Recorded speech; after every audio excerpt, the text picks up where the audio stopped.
started my first full day in Kyoto at Ippodo Tea to try some of their very well-known matcha. They had so many kinds of matcha and it was really hard to decide which one I wanted, but I ended up choosing one from the list and then I got it iced and it came with a Japanese sweet, which was my pre-breakfast. Then I was off to Nishiki Market. I got a little sidetracked and found this kimono store, and then I walked through the market and sampled a bunch of items from different stalls. I sampled a buttered scallop, mitarashi dango, and this combo of Japanese omelet and eel. And then I stopped in a little cafe and had some matcha. I was essentially making up for all the matcha that I didn't have when I was in Tokyo. I then hopped onto the bus, which was a main mode of public transportation I used when I was in Kyoto, and made my way over to the Kiyomizu Temple. There's this little village that you walk through with a bunch of shops and restaurants to get to the actual temple. The temple is also a really good viewpoint onto the city, and it was just insanely beautiful just seeing the temple in the distance, and then also all of the greenery and landscape and the view of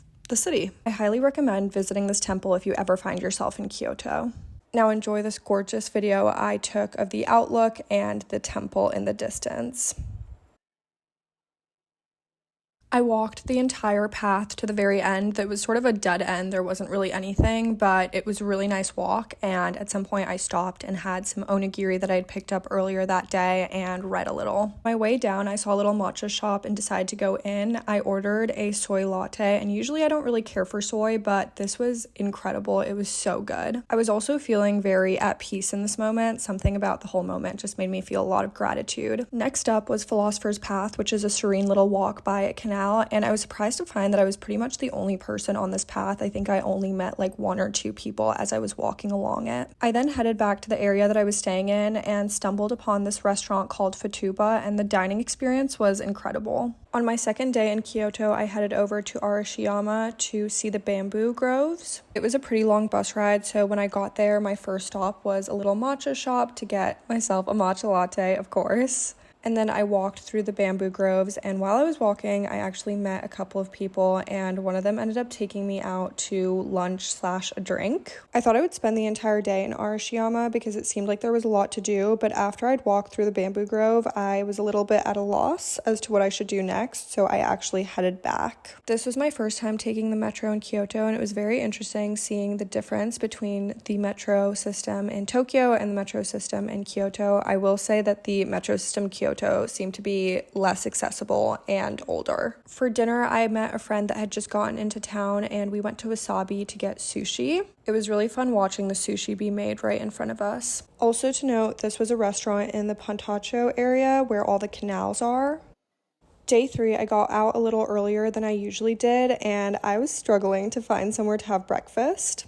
I love Japan, but trying to find breakfast before 11 o'clock is such a struggle because nothing is open here, not even cafes.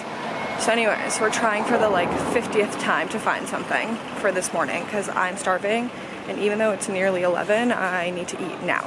I finally found a cafe that opened at 10:30, and I got pancakes. Of course, this was my favorite breakfast when I was in Japan, specifically souffle pancakes. They were so good. After getting super lost, I made it to the Golden Temple to meet up with my friend. It was a pretty quick walkthrough, and I ended up finding her at the very end where there were a bunch of food stalls. Also, fun fact, you're only allowed to enter the grounds once. We then decided we were just gonna wander and walk aimlessly, so we walked down the riverbank. We somehow managed to walk so far that we got to the dinner place that she had been recommended. It was called Gyoza Hohai, and the food was insane, genuinely so good. This is my third scoop of potato salad. It's so good. After fueling up on an amazing dinner, we decided to continue walking, so we walked through Gion. We first walked along the canals, and then we found this little post office, and then we walked through the geisha district. No geishas were spotted, but it was a fun walk, and the sun was setting as we walked through the geisha district. Our walk led us back to our capsule hotel, and on the way we crossed this bridge and got the perfect sighting of the sun going down. And then I tried some matcha tiramisu at a cafe I'd been eyeing since my first night. I started my last day in Kyoto at Cacto, which is a restaurant on the riverbank. I got a table right by the water, and I was feeling so much gratitude in this moment. I had to get pancakes, of course, and it was a really great meal. Afterwards, I walked across the river to the train station so that I could take the train to Fushimi Inari.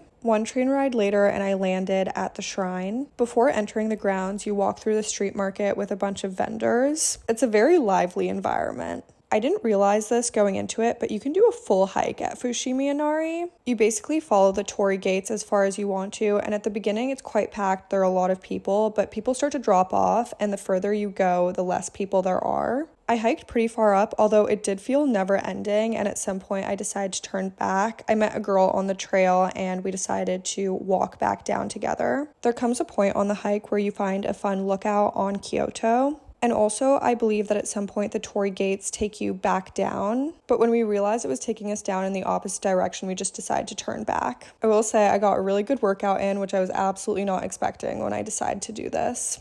Once the girl I met and I got back down, we decided to head over to the rest stop and get a little treat. She actually treated me to iced matcha that came with a little Japanese sweet, which was so nice of her.